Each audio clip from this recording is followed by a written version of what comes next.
So I'm Ella and I'm an FY2 in Scotland. And at the moment I'm in general practice, which is my first rotation of FY2. And at the moment I'm currently applying for higher training posts. So I really enjoyed my practice in GP. It was a small group of GPs, which has been really useful because I've got to know everyone really well.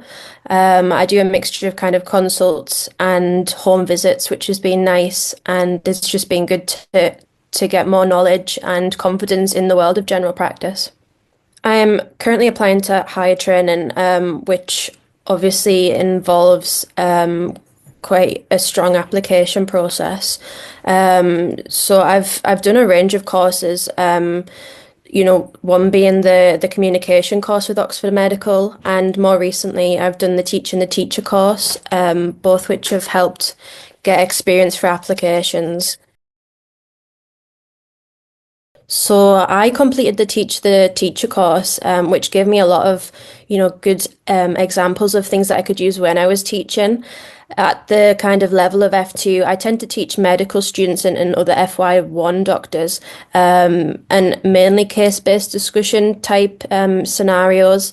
The course gave me lots of examples of how to keep learners engaged whilst you're teaching them, and lots of little kind of breakout activities that you can do to help different learner styles and enjoy sessions and retain the information well. So I guess coming from medical school and then into F1, you don't get a lot of teaching experience.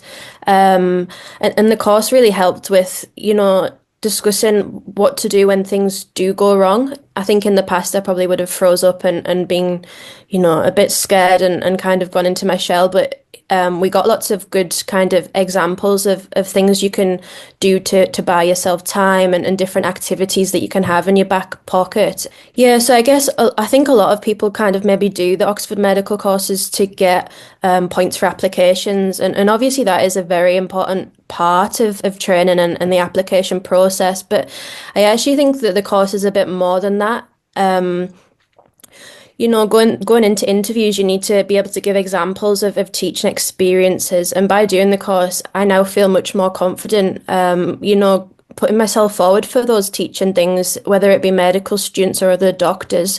And that gives me something to talk about at interview, because I've done that and I can make my sessions nice and engaging and fun for people to do. Yeah, so I'm going back to the hospital, into geriatrics, and it's more of a rehab geriatric ward. So for people that are kind of in hospital on a more long-term basis or have had strokes and are needing a lot of input from the wider healthcare team. Um, I've really enjoyed general practice. But equally, I do enjoy the hospital and the acute setting, having all of the tests when you need them, and be able to, make quick fixes. Going forward, I think, all this experience that I'm gaining, whether it be teaching or communication skills and things like that, that's all going to help me in the future. And I feel much more confident speaking to other members of the healthcare team, medical students and families of patients and patients themselves. So it's all, useful for me. So going forward and thinking about the application process, I'm considering doing an Oxford medical course, to help me with interview preparation and presenting skills, to help me with the application process.